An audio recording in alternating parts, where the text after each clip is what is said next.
Magandang araw sa inyong lahat. Pag-aralan natin ngayon ang church. Pinag-aralan natin nakalipas ay yung church has a head. Sabihin ang iglesia ay meron siyang ulo. At ang iglesia ay tinutukoy lamang na ito ay body ng isang kabuuan. At ang ulo ng iglesia ay ang Panginoong Jesucristo.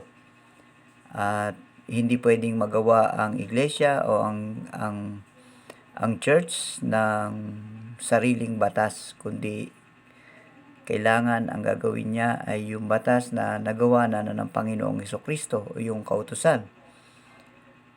Ibig sabihin, kung ang isang church ay magagawa ng sarili niyang kautusan o hindi kaparehas ng katulad sa Panginoong Jesucristo, ito ay magiging out of control.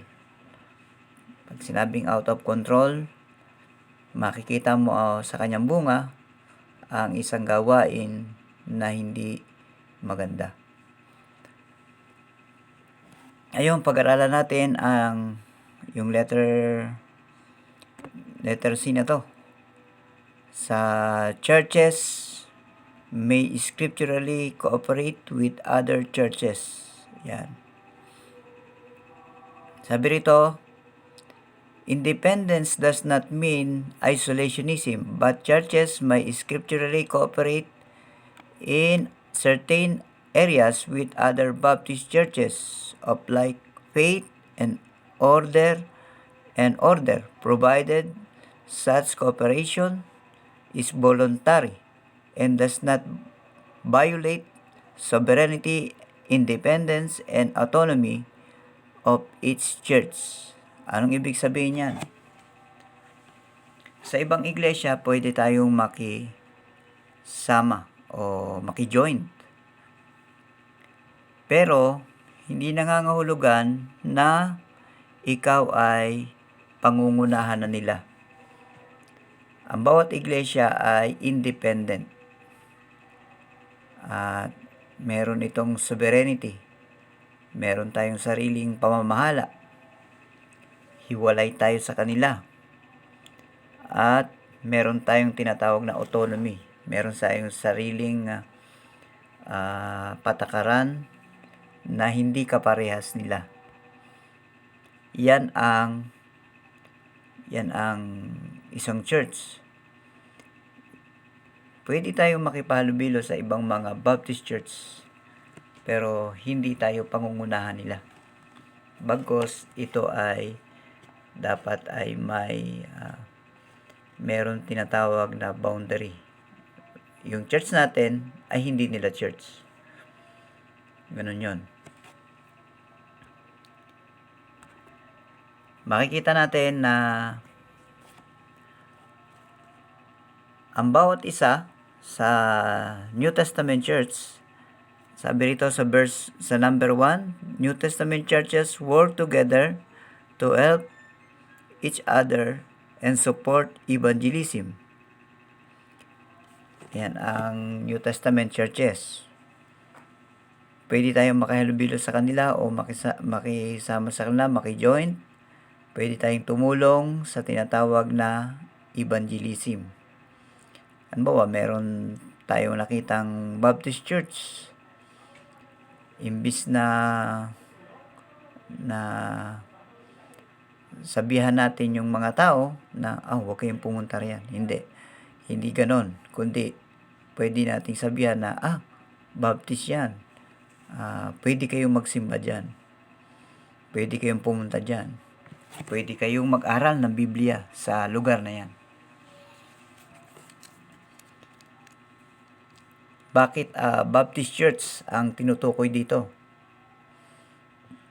Kasi pag hindi Baptist Church, maaaring hindi nag-aaral ng Bible yun. Kung nag-aaral man ng Bible, ay masasabi natin na hindi kapares ng pag-aaral ng isang Baptist Church. For example, titingnan mo na lamang yung isang nagki-claim na siya ay Christian. Pag tiningnan mo, ay hindi niya alam kung anong Bible ang gagamitin niya. Tayo gumagamit tayo ng King James. Bakit? Dahil ang King James, hindi malaki ang issue niya about sa translation. Yung kulang at yung tinatawag na typographical error.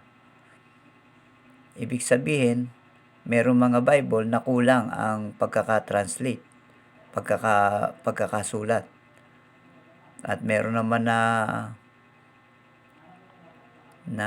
makikita natin na Biblia na masyado ng napakababaw ng pagkaka-translate. Kaya King James yung ginagamit natin. Ngayon, yung pag-joint natin doon sa iba ay pinipili natin. Bakit Baptist yung ating pinipili, naka-fellowship? Dahil scripturally, ang kanilang ginagamit ay talagang nandun sa scripture yung kanilang pinag-aaralan. Hindi ideolohiya ng tao. Kaya, sabi rito, pwede tayo makipagtulungan sa kanila about evangelism, pag-share ng gospel, basta makikita natin na si Jesucristo yung kanilang pinapangaral, at makikita natin na Biblia yung kanilang itinuturo. Ngayon, pwede mong itanong na, ay paano yung iba naman na nagtuturo ng Bible, tapos ay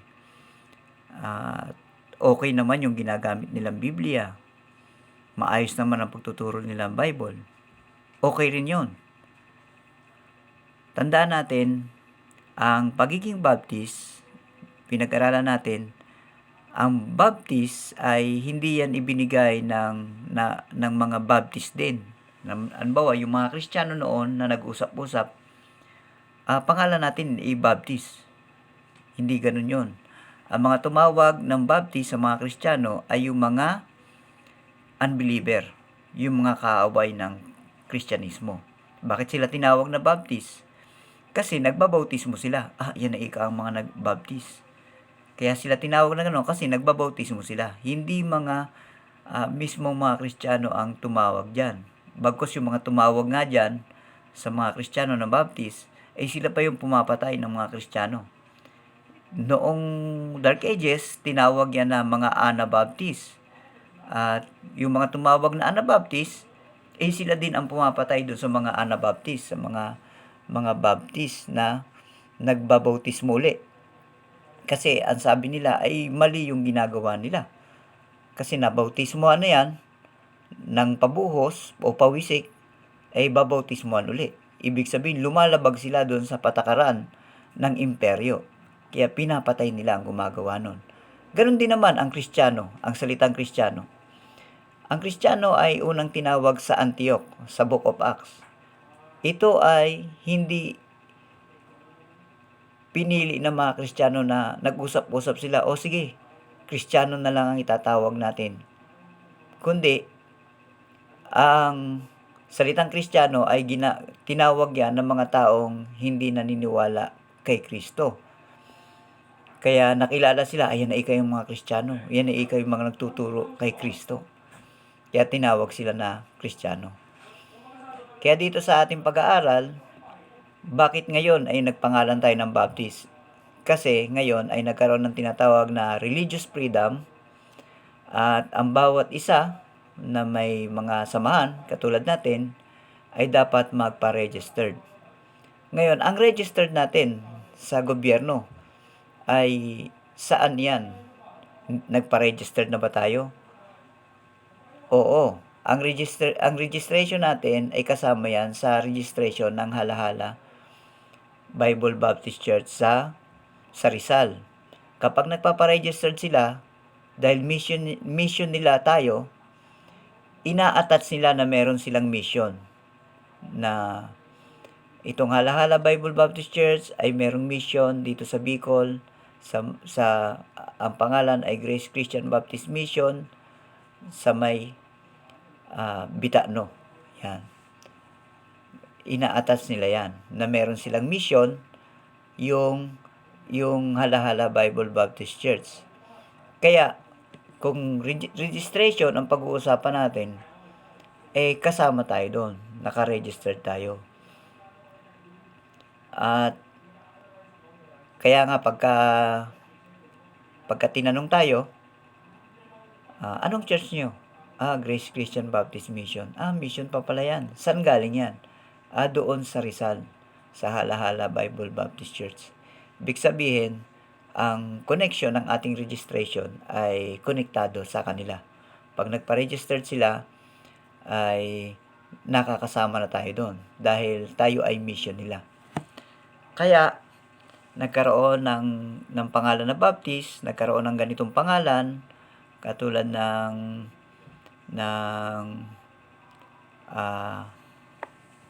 CCF, tulad ng CCF. Ang CCF ay, nakalimutan ko meaning ng CCF, isang malaking simbahan yan dito sa Manila. Yan ay Baptist din, na ang kanilang leader ay Fundamental Baptist. Yan yung kanila naging leader. Kaya gumagamit sila ng Bible at nagtuturo sila ng patungkol sa Bible at mga kung anong nakasulat sa Bible. Marami pang mga grupo na walang pangalan na Baptist. Pero Biblia yung kanilang ginagamit.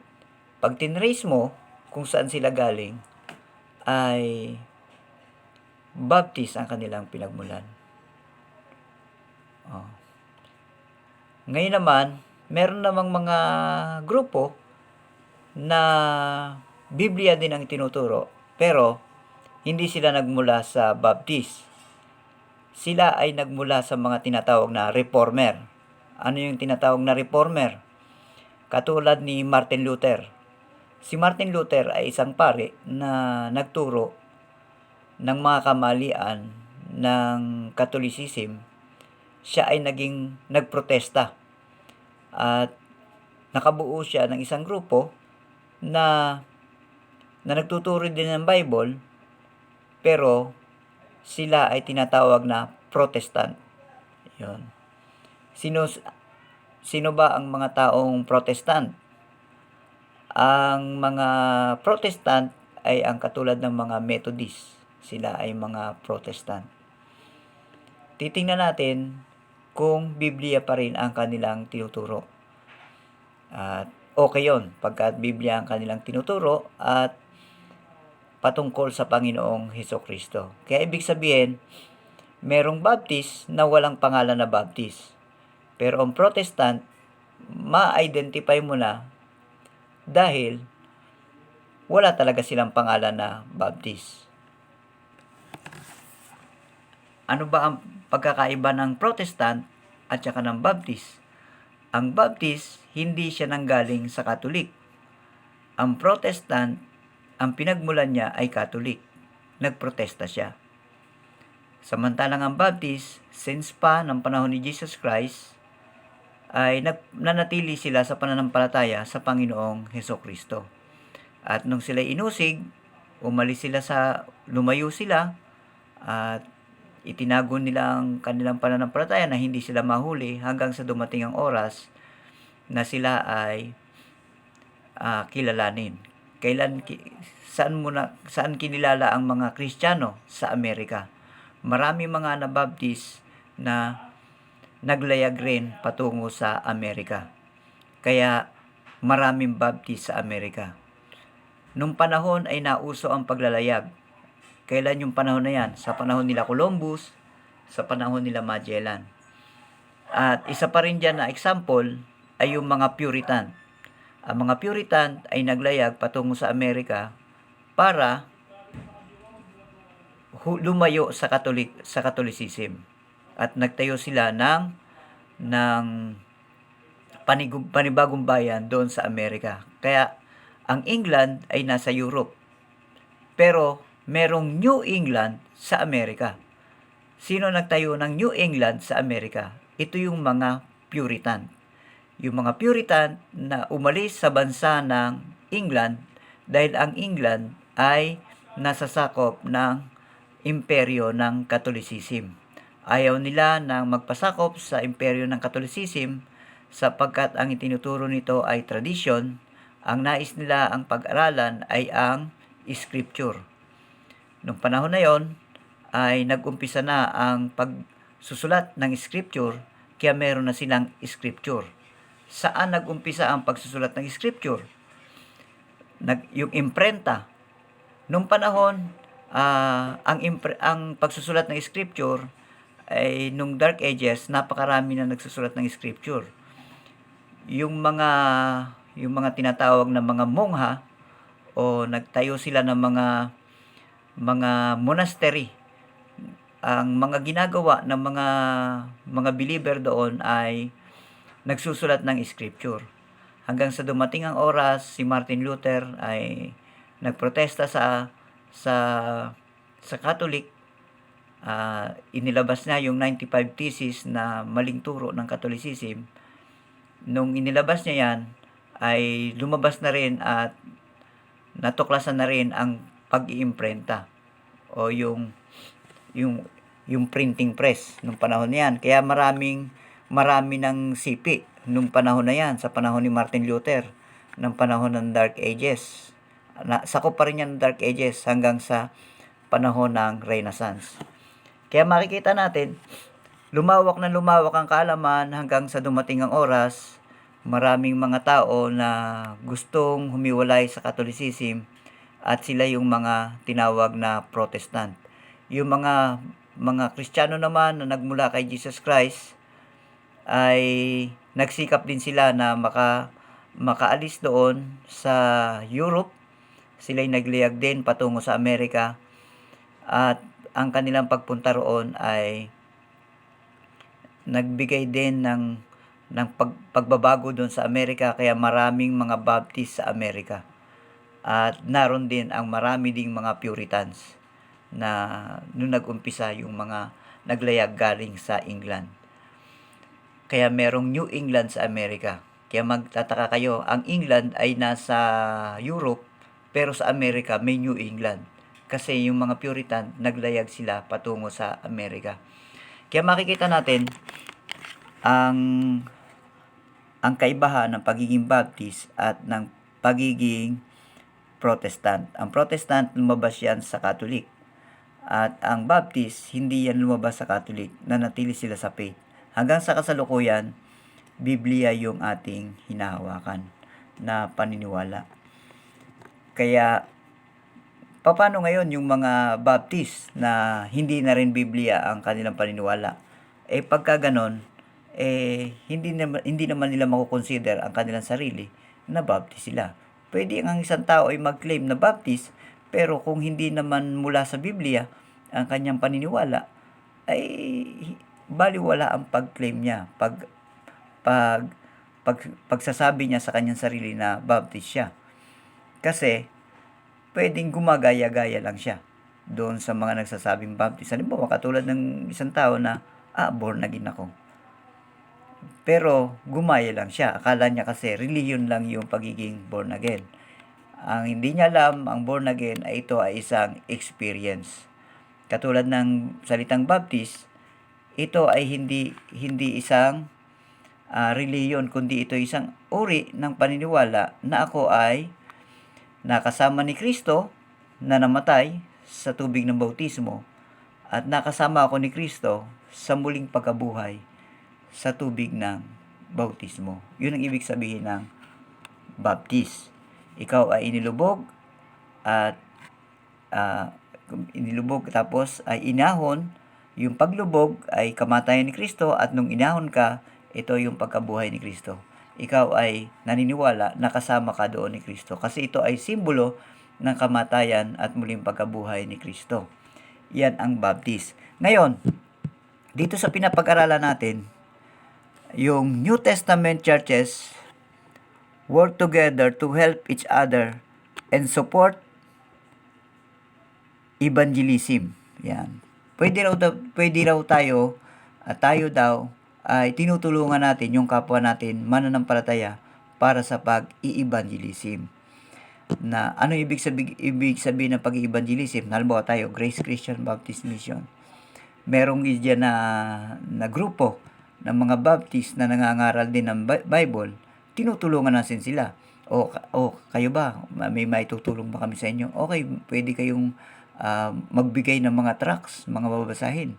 Okay, meron kami rito na magagamit para magbigay ng mga babasahin para ipakita sa kanila ang information na si Jesucristo ay tagapagligtas. Tingnan natin ang 1 Corinthians chapter 16 verse 1 to 3. Dito sa number 1. 1 Corinthians chapter 16 verse 1 to 3.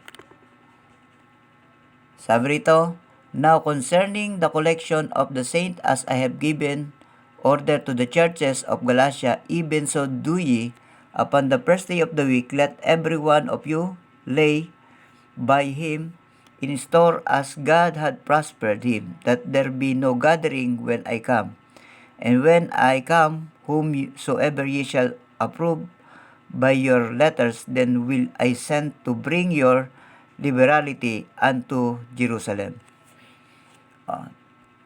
Ito, si Pablo ay sumulat sa mga taga-Korinto. Ang sulat niya ay meron kasing tinatawag na collection. Nagbibigay ng offering yung mga believer noong panahon para tulungan yung ibang iglesia. At ang tutulungan nilang iglesia o yung church na tutulungan nila ay yung church sa Jerusalem. Yung church sa Jerusalem na ang magiging recipient, ang tatanggap nung kukuhanin nilang pagbibigayan nila na abuloy doon sa Corinto para matulungan yung church ng Jerusalem. Bakit kaya? Kasi maraming mga Kristiyano ron. At yung mga Kristiyano ron ay kailangan nilang magkaroon ng pagkain. Bakit kailangan nilang magkaroon ng pagkain? Kasi nung panahon ay merong mga tinatawag na persecution. Pag sinabing persecution, kapag nakita ka o nalaman na Kristiyano ka, papatayin ka. Kaya yung iba ay hindi na makapagtrabaho. Kaya yung iba ay naandun na lamang at nagtatago. Ibig sabihin ay kailangan nila ng tulong. Hindi lamang yun. Nung panahon na yan ay nakaranas ang mundo ng taggutom. Parang nagkaroon ng tagtuyo sa panahon na yan. Kaya katatapos lang ng taggutom at hindi pa ganun kaganda ang source ng sustenance o pangkabuhayan doon sa Jerusalem. Kaya nagkakaroon sila ng collection o ng pagbibigayan sa bawat iglesia. At doon sa Corinto nga ay sinasabi nga ni Pablo na pagpunta niya ron, kukunin niya yung mga natipon at dadalhin niya yan sa Jerusalem. Sabi sa verse 3, "And when I come, whomsoever ye shall approve by your letters, then I will send to bring your liberality unto Jerusalem." Kita natin, nagtutulungan ang bawat church. Yung bawat churches ay nagtutulungan yan para patuloy na maisulong ang mabuting balita na si Jesucristo ang tagapagligtas. Tingnan pa natin dito sa number 1. Meron pa talata dito, Acts chapter 11 verse 22 hanggang 26. Acts chapter 11 verse 22 hanggang 26. Ito. Acts 11 chapter 22 hanggang 26. Sabi rito, "Then tidings of these things came unto the ears of the church which was in Jerusalem. And they sent forth Barnabas that should go as far as Antioch, who when came and had seen the grace of God was glad and exhorted them all that with purpose of heart they would cleave unto the Lord. For he was a good man and full of the Holy Ghost and of faith, and much people was added unto the Lord. Then departed Barnabas to Tarsus for to seek Saul.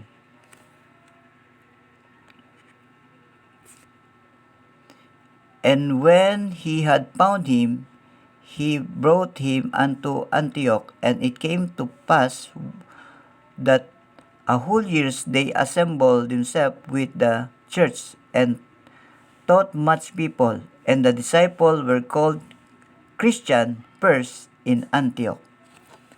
Kaya makikita natin dito, sa Antioch, yung Kristiyano, tinawag, kauna-unahan na ang Kristiyano ay tinawag. Dito sa Acts chapter 11, verse 26. Pag tiningnan mo yan, ang mga tumawag dyan, hindi mga totoong mga Kristiyano. Yung iba, gumaya na rin ang mga Kristiyano na tawagin nila ang kanilang mga sarili na Kristiyano dahil totoo naman na sila ay tagasunod ni Kristo. Pero ang mga tumawag dyan, pag tiningnan mo, ay yung mga unbeliever din ay tumawag sa kanila para ma-identify, makilala sila kasi nagkakaroon sila ng mga assembly. Kaya makikita natin, yan ang pag-originate ng salitang Kristiyano. Sa Antioch yan nag-umpisa sa Acts chapter 11 verse 26. At yung pinag-aaralan natin na tinutulungan ng isang church, yung isa pang church, makikita natin dito, ipinadala ng Jerusalem si Barnabas doon sa Antioch. Pinuntahan ni Barnabas si Pablo doon sa Tarsus para magtulong sila doon sa Antioch. Makikita natin na itong ating pag-aaral,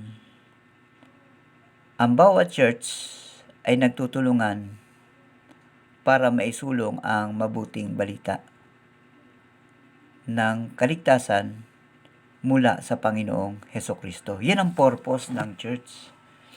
Ngayon, kung makakakita ka ng church na nagkiklaim na church ng Panginoong Hesus, pero hindi siya nagsusulong ng programa patungkol sa paghahayag ng mabuting balita na si Jesus ay tagapagligtas,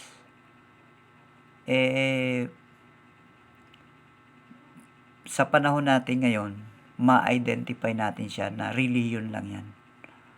Ano ibig sabihin ng reliyon? Pag sinabing reliyon, sila ay buo-buo ng isang grupo, ng samahan, para sa tradisyon. Gumagawa sila ng tradisyon, tapos yun ang ginagawa nila. At every Sunday, nandun sila. Every meeting, nandun sila. Hindi dahil sa relasyon nila sa Panginoong Hesus, kundi dahil sa kanilang nakagawian na tradisyon. Malaki ang kaibahan nun sa church ng Panginoong Hesus. Kasi ang tradisyon na church, gumawa ng tradisyon na church, tao ang nagplano nito. Ginawa nila to. Pero ang isang church na ang Panginoong Hesus ang pinag-uusapan, kaya siya pumupunta doon hindi dahil sa tradisyon o sa nakaugalian, kundi dahil sa relasyon niya sa Panginoong Hesus. Dahil iniligtas siya ng Panginoong Hesus. At ang desire niya, nagsasama-sama sila doon para manalangin, para yung mga tao na hindi pa rin nakakakilala sa Panginoong Hesus ay makilala nila at maligtas din sila. Kaya pag tiningnan nyo itong Acts chapter 11 verse 22, doon sa Jerusalem, marami mga tao doon ang nakakilala sa Panginoong Hesukristo. Sa Antioch, gusto nila na tumatag pa ang mga tao na nakakilala sa Panginoong Hesukristo, at hindi lang yon. Meron pa rin mga tao doon na makakilala sa Panginoong Hesukristo bilang tagapagligtas. Kaya makikita natin, ganyan ang church. Ang purpose ng church ay may bahagi na si Jesus ay tagapagligtas.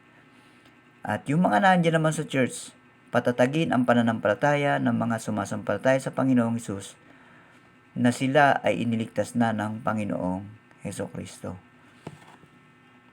Tingnan natin yung kasunod na talata na ang church ay nagtutulungan. Dito sa 2 Corinthians chapter 8 verse 19. Sabi rito, "And not that only by who was also chosen of the churches to travel with us with this grace, which is administered by us to the glory of the same Lord and declaration of your ready mind." Nakita nyo to? "And not that only by who was also chosen of the churches to travel with us with this grace." Yung mga churches ay kasama nila Pablo. Paano kasama nila Pablo? Kasi tumutulong sila kila Pablo sa kanilang paglalakbay. Bakit sila ba naglalakbay? Dahil sa kanilang pagdideklara na si Jesus ang tagapagligtas. Kaya ang bawat church ay nagtutulungan. Saan nagtutulungan?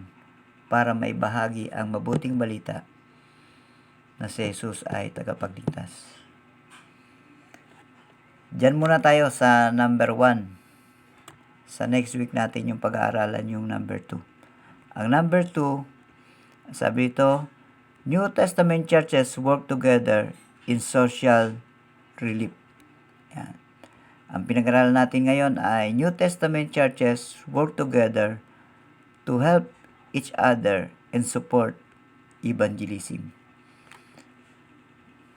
Yan yung nasa number 1 tayo. Doon muna tayo ngayon para hindi tayo masyadong mahaba. Ang napag-aralan natin ngayon ng bawat churches, tutulungan yan para ibahagi na si Jesucristo ang siyang tagapagligtas. Yan yun. Ngayon, kung merong church na humihingi ng tulong sa atin, titingnan mo anong tulong ba ang kailangan nila. Para ba maibahagi na si Jesus ay tagapagligtas? Pagka ganon, ibig sabihin, kasamahan natin sila. Kahit iba ang pangalan nila, basta ang purpose nila ay maibahagi na si Jesus ay tagapagligtas, ay kasamahan natin sila. Sila ay mga tao na mananampalataya. Pero kung ang purpose nila ay pangrelihiyon o para suportahan yung tinatawag nila na tradisyon, ay hindi natin yon kasama. Tandaan natin, hindi tayo nagkakaroon ng pagtitipon dahil tradisyon natin yan. Nagkakaroon tayo ng pagtitipon dahil iniligtas tayo ng Panginoong Hesus at nag-aaral tayo ng Biblia para mapatatag pa natin ang ating pananampalataya na si Jesucristo nga ang ating tagapagligtas. Ngayon, hindi lamang yon, para ma-encourage tayo na itong pananampalataya natin, may bahagi natin sa iba na makilala din nila ang Panginoong Hesus. Bakit? Dahil wala namang ibang tagapagligtas kundi si Kristo. Kung hindi nila makikilala ang Panginoong Hesus, ang tanong, sino ang magliligtas sa kanila? Yung relihiyon? May kakayanan ba ang relihiyon na magligtas sa kanila? Wala. Ang sarili nila, may kakayanan bang magligtas sa hatol ng Diyos? Wala rin. Ang tanging Panginoong Hesus lamang ang tagapagligtas. Kaya, yung ating pagtitipon, ay encouragement para ibahagi sa kanila ang mabuting balitang yan. At hindi lang yon, para mapalago pa ang ating pagkakilala sa Panginoong Hesus at ang ating pagkaunawa. Kung may tanong kayo ay i-send nyo lang sa ating GC at ating talakayin sa susunod na ating pagtitipon. Magandang araw sa inyo.